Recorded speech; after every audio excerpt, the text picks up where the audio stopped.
Hello and welcome to the Lewis and Clark Stay Historic Site. My name is Ben and I work here as a site interpreter. Today I want to dive into the early life of York. Now, a very quick overview of York. He is the valet to Captain Clark on the Lewis and Clark expedition. That means he's been enslaved to William Clark his entire life. But on the journey itself, he does just as much work as all the other soldiers. And along the journey, his presence will actually have a positive impact on the expedition reaching its goals. However, this video is not about York on the expedition. Instead, we're going to look at his early life. Now, when we're talking about enslaved peoples in the late 1700s and early 1800s, you have to remember that there's not a lot of documentation about them as people. So we don't have a lot of private information about York growing up. Most of the information that we do have about him comes from the Clark family papers. Growing up enslaved to the Clark family, those discussions are usually about York as property, where he goes, what jobs he's assigned, that sort of thing. We don't have a lot of early life details about York. Most of what you're going to see in this video is talking about York and his experiences that we've been able to draw from the experiences of other house servants and valets. And so a lot of our personal details on York very early on are tough to find. One of the important ones that we do know is that York's father is Old York. This is pretty common naming tradition amongst enslaved peoples in the late 1700s and early 1800s. We can also say with certainty that at some point before the expedition, York has a wife. We don't have a lot of information about her, unfortunately. She's probably enslaved in a plantation nearby York in Louisville when the Clarks are living there. And it looks like York probably didn't get to see her all the time. He probably loved her very much, but given that they weren't either of them really in charge of their own schedules, it was only that they were able to see each other whenever both of them were in the Louisville area. So those are some of the things that we know about York for sure. York probably is about the same age as Captain Clark. Given that he's his valet later on, that's usually someone that is close in age, and that means that William Clark and York were probably playmates in their early childhood. And so that means he's probably born around the same time as William Clark. So William Clark is born in 1770. Often valets were a few years younger, so we can probably put York's year of birth around that 1770 mark. That means that York, growing up alongside Clark, is going to make the move with the Clark family as they're moving west into Kentucky. That's going to put some responsibilities on him.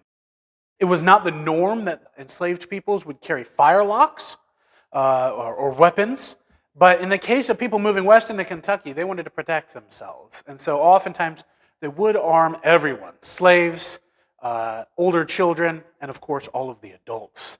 And so York is actually probably pretty good with a rifle or a musket, and we see that as evidence on the expedition when he turns out to be a pretty good hunter. York also, in traveling west with the Clark family, has probably developed some skills in throwing up some early buildings. As a family moves west, they want to establish their home. They're going to start with some basic structures, and everyone's going to pitch in on that, enslaved and free and hired alike. York, when he's here at Camp River du Bois in 1803, is actually one of the people who's put to the whipsaw making planks from logs in the construction of the camp. And so those are probably skills he picked up moving with the Clark family into Kentucky. His main job is as a valet or a body servant. This is a type of house servant who's basically going to be by their master's side continually. They probably sleep in the room or just outside of the room in the hall of, in this case, William Clark, and they are always on call. Now, as a valet, York's main jobs will be to prepare Captain Clark's clothes, take care of him when he's sick. In the case of preparing in the morning, he'll make sure both his clothes are in order, but also that Captain Clark is in order. And so he's probably the one doing the shaving of Captain Clark as well. Valets are usually, because of their position and always interacting with their enslaver, they often have a relationship where they're pretty trusted. So York is often probably the one delivering messages for Clark, carrying money for him when he needs to go into town to buy stuff. And in a lot of the case of William Clark, He does a lot of journeying between the time that he retires the first time from the Army up until the point that he joins the Lewis and Clark expedition. He's doing a lot of traveling. And one of the most important jobs of valet is to be a travel companion. Help make the journey easier. If you're not making your own bed or washing your own clothes on a tough journey, that does make it easier. But also to help protect the person traveling. York and Clark together are a lot less likely to be attacked by robbers on their trip if they're traveling together. This relationship between valet and owner is unique because you are very close, but your status is so different. One is the enslaver, one is the enslaved. And so they probably had a form of friendship or understanding between each other, but it's really hard to call it a true friendship given that gap between them. Being close to the owner within the house as a house servant has its perks. You're kind of considered the upper class amongst the different slave groups. You're given a lot more privileges than, say, people working out in the fields. You're probably dressed better because you are around the family, and you are also going to have better sleeping arrangements. You might be sleeping on the floor in the hall, but it's usually in the nicest home, so better heating in the winter. This proximity, though, does have its downsides as well. What we see in notes of house servants and valets from that time period is that they're often the first people that receive the anger of their owner if the slave owner is an abusive person. They're the first ones in view.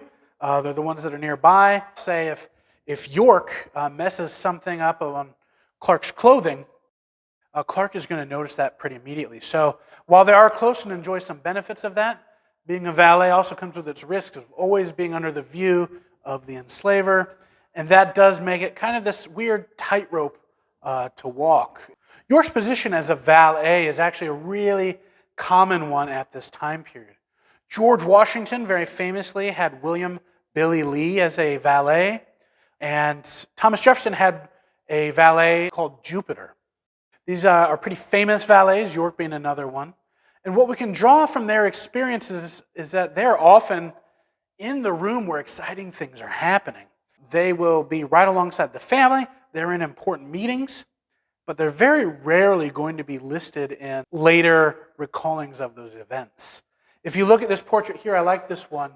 This is a George Washington portrait, and just off to the side, you can see William Billy Lee standing off to the side. He is in these very close, important moments of George Washington's life, but very rarely is he recognized within the picture or within a journal recounting their experiences. A valet is someone that is usually assumed to be there with their owner on just about any journey. They're not always talked about. Since valets are often in the background, they're always right next to their owner, but very rarely discussed. We think that York probably traveled pretty extensively with Captain Clark and just often doesn't make it into Clark's journals and notes. This means that he was very close to William Clark, but in a way that's really hard for us to understand over 200 years later. So that is just a brief look into what enslavement life is like. I hope it gives you some idea of where York is coming from and some insight into his life.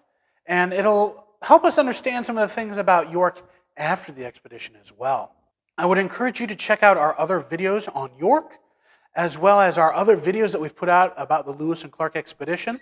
You can find them on our Facebook page, on our YouTube page, and of course you can always find them at www.campdebois.com. Thanks for watching.